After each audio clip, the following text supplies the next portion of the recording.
Explain like how does it go, like, because there is trials and tribulations in opening any business and doing anything great. So like how does that, what's like the background behind like some of the endeavors that you guys had? We've been going through endeavors since it started. Oh, it ain't peaches and cream. Just because we hear it, that don't mean like it's like, oh, we made it. No, it's still like, we're climbing. We're still trying to get there. It's just in a place to where we're smiling when we're doing it. When we first, she always wanted to get back into doing hair. So she started back doing hair, but then she had a baby. I fell and broke my leg right after I started school, had my baby, and now we was like, okay, we back in it. So, but during that time, I was still doing hair at home. And I said, I want to get out of my home. And she said, okay, we can release an apartment. We're going to turn this into a salon. I didn't want to do it out of my home because I felt like, not only that, my husband is very like confidential. He don't like strangers. OCD. So I didn't want to invade his privacy. So as a wife, I had to figure out how can I pursue my dream and give him his space. We got to find somewhere. We got to do something. You work from home. So we found the dopest apartment we could find, and we turned the living room into a salon. We turned it into a full salon. And again, I'm the thinker, so we doing it. And I'm sitting here still thinking like, so who gonna put their head in the sink? Who gonna do these things? I had a story for her. So when I first started, I kind of like interned for this lady. And when I went there, this lady was charging $185 just for a silk press.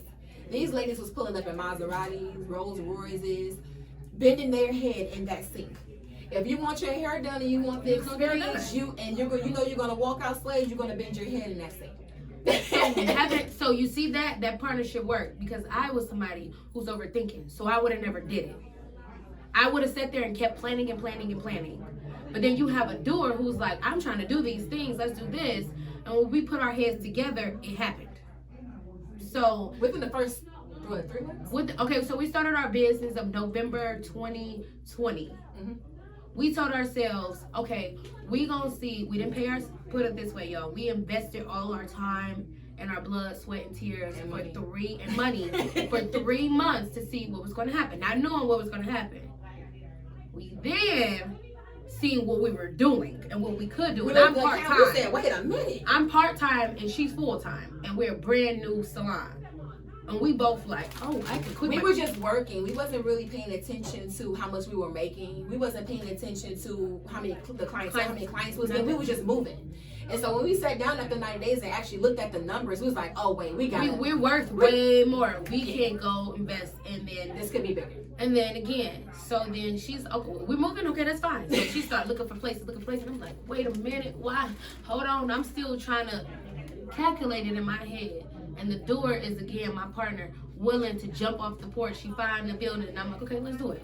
Now we doing it. Now we doing things, and we have structure while we're doing it. Building. She's over there like, okay, so if we do this and do this, we got to take this percentage over here. We got to take this percentage over here. So I'm doing the the thinking, the analytics of things, and she's actually doing the work to get it, like looking for the building, having the conversations with the people to find the building.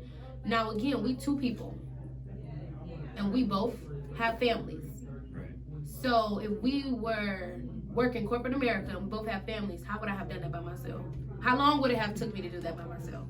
Why would I put myself through that hardship when you got somebody that's able-bodied and have the same vision and have the same drive and strength you do? Now, some of the things might be a little off. Like what? Like me, she be looking at me like, and if we do this, I'd be like, she'd be like, so am I supposed to answer you, or do you want a question? I'm like, no, I'm just venting at this point. So then she have things where somebody might, tell her something, and she's like, nope, this is what's gonna fit you. You are, this is my vision for you. So it's like, she said she wanted this, not that. It helps her as a creator. She's a realist though. Sometimes I'm a dreamer. So sometimes my vision is too big. Sometimes what I want is too big. So she'll bring me down. She'd be like, hold on, baby, humble yourself. so that works out for us, because then with her being the person that she is, it opened up my mind, because now I'm trying to figure out, okay, now how can we do this? That's a great idea. Now let's implement it. So again, everybody don't have that bond and have that type of thing, but we created that, and we invested the time in that, and we're willing to, she knows that I need to go to bed at 9 o'clock. At the 10 o'clock, I'm gonna be cranky. So we doing hair this late. She know not to. We have these expectations and we know each other. I know she leaving. She I'm know. looking like I got about 2 more hours. She knows. Like at this point, I don't even have to tell her no more. And it's not because I'm not invested in the company. It's because I mentally have my own program that I'm programmed. I will shut down. Vice versa, her. But the difference is she wakes up at 5 o'clock in the morning. I go to bed at 5 o'clock in the morning. So there's a difference. Kind of balance It a little works bit. out for us. Right. Now you got the creator. Now I'm the thinker. She's the creator. So if somebody say, I don't know what I want, go over there to her. Go over there. She's about to help you revamp yourself. Now if you get to talking budget, some of what you want, but you can't afford it, I'm not that person. Go to her. I'm more of a, I'm going to listen to you. I'm going to listen to your story, and I'm still counseling and doing things instead of just doing hair.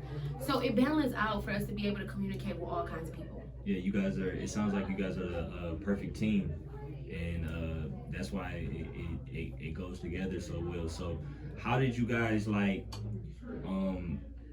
what time did you guys come to the realization that you needed like a bigger space or maybe like a more commercial space? And for me, it was we never had a Saturday like this. I'm especially due to COVID, so we was trying to keep it very clean, very spacious. Okay, so it's the same story for me. The same day. Yeah, I was like, it was the same day. I didn't expect so many people, but it was happening like clockwork. And I looked at, I didn't even really pay it because I moved really fast. Right. So I was looking, I'm like, oh shit, we got 9 clients today. So we had all these people, but they were so patient. I was like, oh, but this ain't gonna work. It's not gonna work. That's not the expectation we want to set up. When I was looking around, everybody they were so patient. Everybody was talking to each other. It was great, but I was just looking. I was like, we're in an apartment, in the living room of we revamped apartment into a salon suite.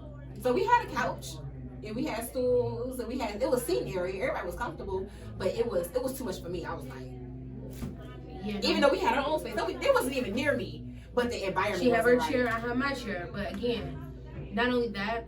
We work with third parties, so we work with style seats. You have people on there all day long that's like, where are you? Are you here? Are you in the building?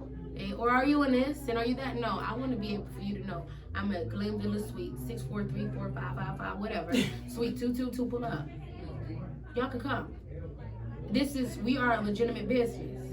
We are not your in the basement, ghetto babies running around. No, we don't want that. We don't want that image. You we know like what elegance. I did respect when the clients did come and they did see it was apartment.